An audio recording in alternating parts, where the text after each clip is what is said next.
if we're using a constellation with a client, with ourselves, first of all, we want to be present because this is an embodied experience. And I invite you right now just to check in on your own presence, the quality of your presence. We're here in a very social, kind of cramped area, but I'm glad to see you have tabletops. Maybe you'll do a little bit of work on the tabletop here. And I find when I'm in a room with a lot of things going on, a lot of different energy, that my mind is all over the place. And what I invite you to do too is just notice all the thoughts, all the emotional energy, all of the tasks, all of the to-dos, all of the conversations you've been having today. And just bring all of that back to yourself. Just for a moment, just reel that back in. I think about it like colored lines or however you visualize all of that energy that you have out there. Just bring it back here. One of the quickest ways to get present is with our breath. It's a tool that we have all the time. Probably you know that we can really relax the vagus nerve just with some long, slow out breaths.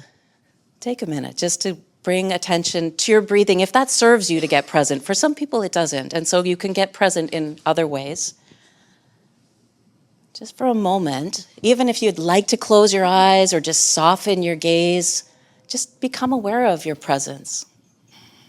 Become aware of the breath moving in and out. Feel the weight of your body on the floor or on the chair.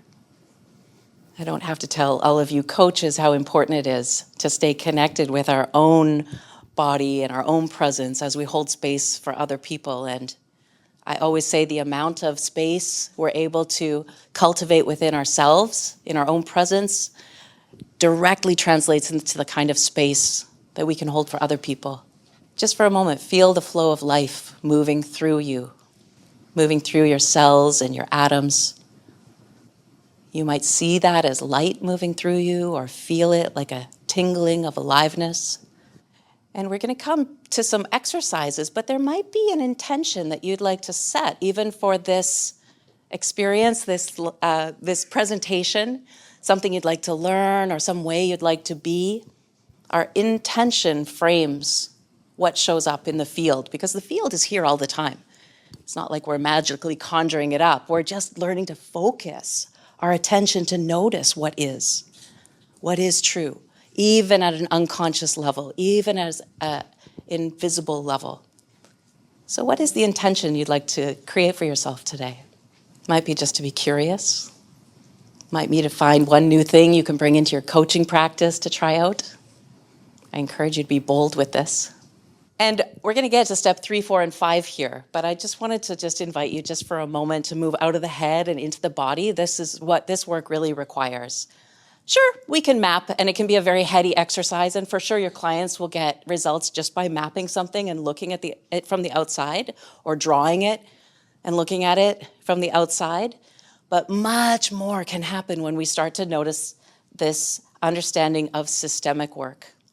So when we explore systems, the famous quote, Alfred Korzybski, the map, our representation of what is not the territory. There's a bigger truth, a more expanded truth that might be very different from the story or the picture we have in our mind's eye, even though we take it for real, these beliefs and conclusions and biases. And there's a lot of dynamics that we can start to observe once we've got a start, once we've got something to provide contrast, i.e. our first picture.